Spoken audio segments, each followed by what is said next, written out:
Yo, Jazz, we ready to go? Let's get it. I want you to say it with me on the count of 3. 1, 2, 3. Life of Liz. Let's go. Don't let this moment was past you. Grab you a pen in the pad. Life is moving too fast. Slow down, live you a life of list. Don't let this moment was past you. Grab you a pen in the pad. Life is moving too fast.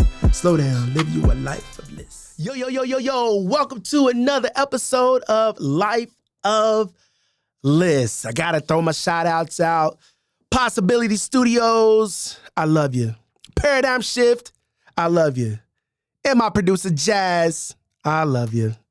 Nothing comes out without Jazz's hands putting on it. So, gotta show her some love. Make sure she stays happy because Jazz happy, I'm happy. Yo, today's episode is called Ear Hair. That's right, it's called Ear Hair. The older I get, the more hair on my ear I get. And it's weird because I used to look at those old men and I used to think as a young person, I mean, I'm still pretty young now, but I'm old enough to have ear hair. And I used to look at those old fellas and I'd be like, I will never, ever walk around with ear hair. With nose hair, I'm not going to do it.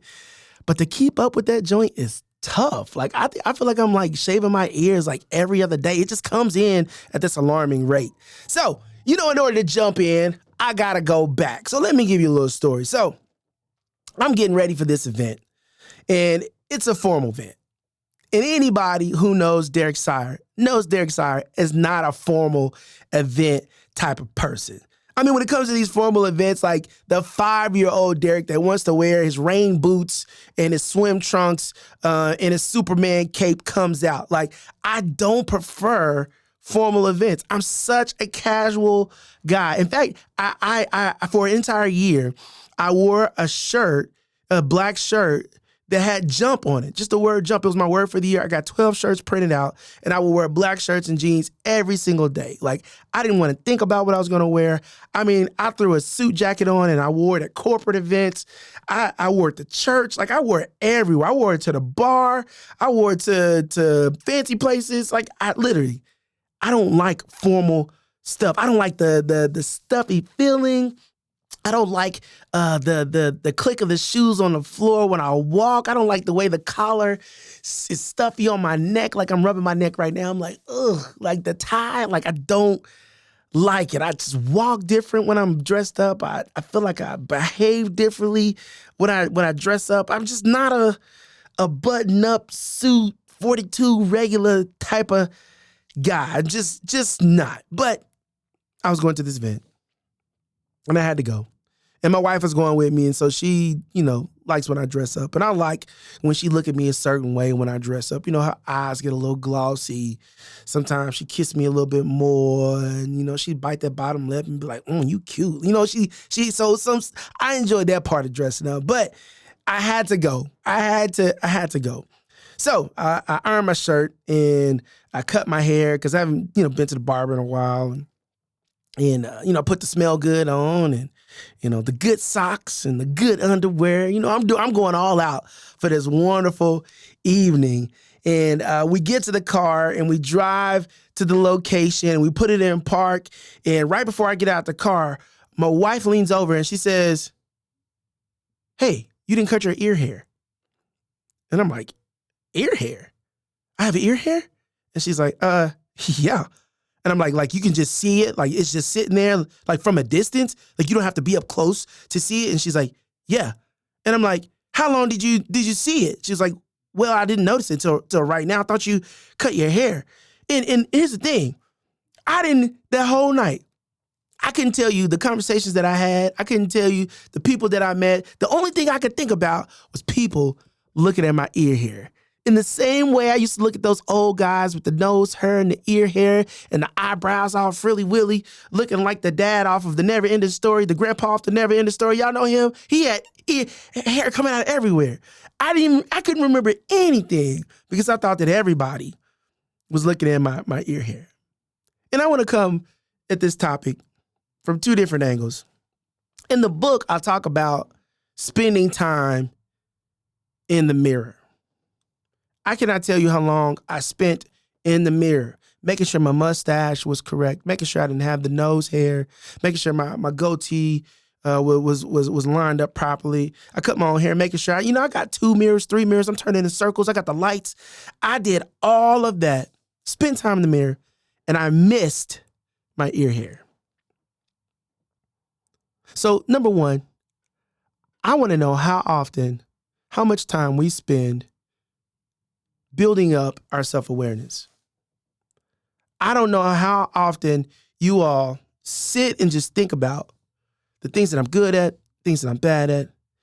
Am I good with money? Have I been eating well? Have I been to the doctor? Am I sleeping properly? Am I drinking water? How are my relationships? Not only thinking about the things that are physically, right? Because we can look in the mirror and we can look at ourselves and we can look at how our bodies have changed. But I'm talking about looking subsurface. Are we growing emotionally? How emotionally aware are we? Are we growing mentally? How mentally aware are we? How much time are we sitting down and being reflective about who we are, where we came from, who we want to be, where we want to go? How often are we sitting down and looking at those things?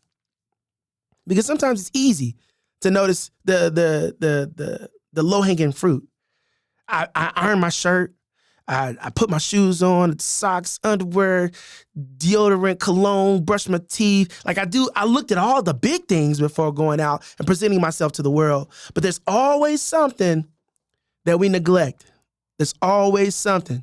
I was talking to a football player. I have a former NFL football player, and he's always talking to me about my physical self. He's like, D, you staying healthy, you eating, you drinking water, you get on the treadmill, you get on the elliptical. And I said, you know what, man? It's funny that you're talking to me about this because I felt like I've always been so gifted and talented that I didn't have to worry about my physical appearance. Right? When you got money, you can look a certain way. When you funny, you can look a certain way. When you gifted and talented, you can look a certain way. And people will just kind of glaze over it, right? If you got some attributes, people just kind of glaze over it. And I told him, I said, man, I've always been a speaker. I've always been funny. I've always been this cool cat. And being big was just kind of part of my personality. Like, it just came with the jokes. It just came with the swagger. And I never really had to worry about it. And he said, but I'm not talking about the way you look. I'm talking about you living to be 90. That's what I'm talking about. I'm talking about you wearing this weight and your cholesterol and your blood pressure. And that's what I'm talking about, being 90, bro. I'm not talking about the way your clothes fit. And he said, if you worry about being 90, then your clothes will fit now. If you worry about one thing, the other will take care of itself. Right. And I know it's a very shallow and very low hanging fruit conversation because there are lots of different body types and people can live long and they can move certain ways. And I understand that. But for me, he was speaking to my mindset about my physical condition. And there's some things that I was overlooking in order to stay comfortable where I was at. And that's what I'm talking about today.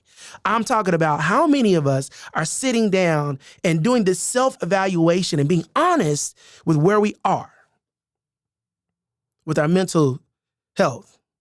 How aware are we of our professional situations? How honest are we about our financial situations? How honest are we about our relationships and our marriages and being parents? And how honest are we with ourselves? Because just because people can show up and smile in your face, it doesn't mean that your relationship is right. Just because you have a job, it doesn't mean that you are professionally satisfied and satiated and happy. That's not what it means. That's number one. I want us to be able to increase our self-awareness. So not only do we notice the hair in our heads, but we notice the hair in our ears. That's really important. That's number one. Number two, how many people do we have around us that will let us know that we have hair on our ears? Oh, that's really good. That's really good.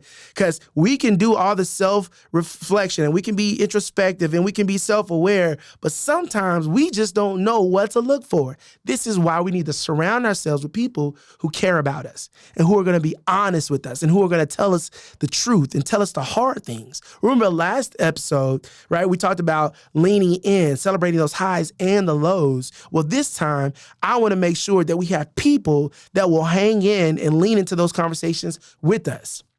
My wife could have let me go and not said anything about the ear hair. She could have said, I don't know how many times if y'all walked out and you've had like fabric softener stuck on like your shoe or the bottom of your pants, or me and my wife, we do our laundry together. And so there have been times where like I put on shorts or something like that, and her underwear have been stuck in my shorts, and I'm like playing basketball, I'm running, and like her drawers fall out, and I'm like, whoa, I'm sorry, y'all. And all the fellas is like, woo, yeah. And I'm like, man, calm down, bro. I didn't use fabric softener this time. I didn't use the little sticky thing, like. So it could be so many situations where my wife could have just let me go, right? With something in my teeth, with a booger in my nose, smelling a certain way, with something on my face. There's so many times where she could have just gone and not said anything. Not only do I need to spend time in the mirror reflecting and trying to notice things on my own and of myself, but I gotta have people around me that are able to see those things as well. I gotta have somebody that gotta be like, Derek, you're not being a good dad, bro. You're traveling too much. I gotta have somebody in my life that's saying, hey, bro, when's the last time you and your wife went out on a date? I gotta have people in my life that's saying you're not making good business decisions. I gotta have people that are in my life that are willing to lean into those hard moments and say, hey, you may not be able to see behind your ear, but I can. Why? Because I have your back, bro. I got you. Not only are you working on you, but I'm working on you. And that's how accountability is established. I'm talking about ear hair, but I'm talking about finding, looking for, examining those small hidden places.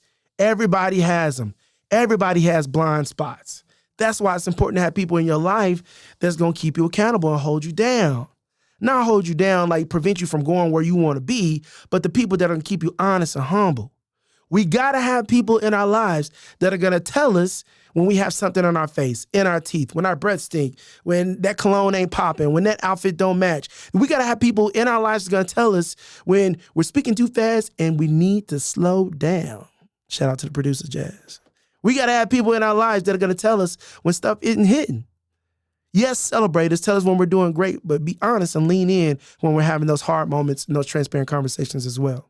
So, in the same way that I looked in the mirror and I should have caught the ear hair and I didn't, but my wife caught it, is the same way that I want you all to look in that mirror, and I want you to be honest with yourself. I want you to be honest with yourself. Am I doing right now what I need to do in order to become who I want to become? Am I doing right now to go where I want to be?